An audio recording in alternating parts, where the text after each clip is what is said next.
Hi dear friends, എല്ലാവർക്കും നമസ്കാരം. Welcome back to my channel. ഇന്ന് ഞാൻ വന്നിട്ടുള്ളത് ഒരു നാടൻ കറിയുടെ റെസിപ്പി ആയിട്ടാണ്. നാടൻ ഒഴിച്ചുകറിയാണ് മുരിങ്ങയില കറി. വളരെ എളുപ്പത്തിൽ നമുക്ക് തയ്യാറാക്കിയെടുക്കാം. ഹെൽത്തി ആയിട്ടുള്ളൊരു കറിയാണ്. അപ്പോൾ ചെറിയൊരു വീഡിയോ ആണ്. വീഡിയോ സ്കിപ്പ് ചെയ്യാതെ മുഴുവനായും കാണുക. വീഡിയോ കണ്ടിട്ട് നിങ്ങൾക്ക് ഇഷ്ടപ്പെടുകയാണെങ്കിൽ ട്രൈ ചെയ്ത് നോക്കാനും മറ്റുള്ളവർക്ക് ഷെയർ ചെയ്ത് കൊടുക്കാനും മറക്കരുത്. അപ്പോൾ നമുക്ക് നോക്കാം എങ്ങനെയാണ് മുരിങ്ങയില കറി തയ്യാറാക്കുന്നത്. ആദ്യം നമുക്കൊരു അരപ്പ് തയ്യാറാക്കിയെടുക്കണം. അതിന് വേണ്ടിയിട്ട് മിക്സിയുടെ ജാറിലേക്ക് 1 കപ്പ് തേങ്ങ ചിരവിയത് ചേർത്ത് കൊടുക്കാം. അതിലേക്ക് 2 ചുവന്നുള്ളി ചേർക്കാം. പിന്നെ 2 വെളുത്തുള്ളി ചേർത്ത് കൊടുക്കാം. പിന്നെ ഇതിലേക്ക് 2 വറ്റൽമുളക് ചേർത്ത് കൊടുക്കാം. പിന്നെ 1/2 ടീസ്പൂൺ ജീരകം ചേർത്ത് കൊടുക്കാം. അപ്പോൾ ഇതിൻ്റെ ഒന്നും അളവ് കൂടുതൽ വേണ്ട കേട്ടോ, ഈ ഒരു അളവിൽ തന്നെ എടുക്കാൻ വേണ്ടിയിട്ട് നോക്കുക. പിന്നെ ഇതിലേക്ക് കുറച്ച് വെള്ളം മാത്രം ചേർത്തിട്ട് ഒന്ന് നന്നായിട്ട് കട്ടിയായിട്ടൊന്ന് അരച്ചെടുത്തുകൊണ്ട് വരാം.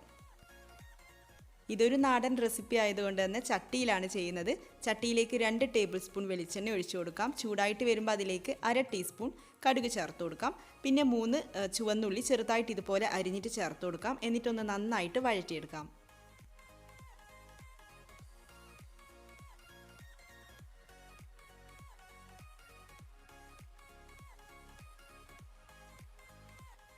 ഉള്ളി ഇവിടെ വാടി വന്നിട്ടുണ്ട്. ഇനി നമുക്കിതിലേക്ക് മുരിങ്ങയില ചേർത്തിട്ട് വഴറ്റിയെടുക്കാം.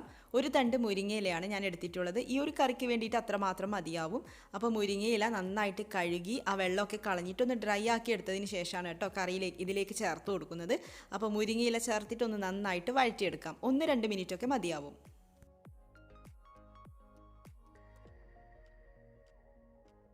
മുരിങ്ങയില ഇവിടെ പകുതി കുക്കായി വന്നിട്ടുണ്ട്. ഇനി നമുക്കിതിലേക്ക് 1/4 ടീസ്പൂൺ മഞ്ഞൾപ്പൊടി ചേർത്ത് കൊടുക്കാം. പിന്നെ 1/2 ടീസ്പൂൺ മുളക് പൊടി, കാശ്മീരി ചില്ലിയാണ് ചേർക്കുന്നത്. സാധാരണ മുളക് പൊടിയായാലും കുഴപ്പമൊന്നുമില്ല. 1/2 ടീസ്പൂൺ ചേർത്തിട്ടുണ്ട്. എന്നിട്ട് ഈ പൊടികളുടെ റോസ്മെല്ല് മാറുന്നത് വരെ വീണ്ടും നന്നായിട്ട് വഴറ്റിയെടുക്കാം.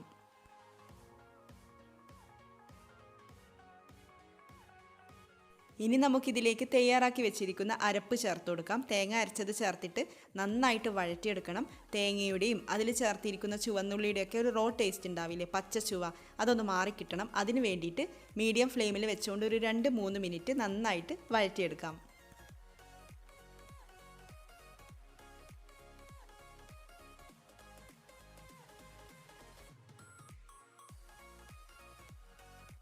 ഇനി നമുക്കിതിലേക്ക് വെള്ളം ചേർത്ത് കൊടുക്കാം. കറിക്ക് ആവശ്യമായിട്ടുള്ള അത്രയും വെള്ളം ചേർത്ത് കൊടുക്കാം.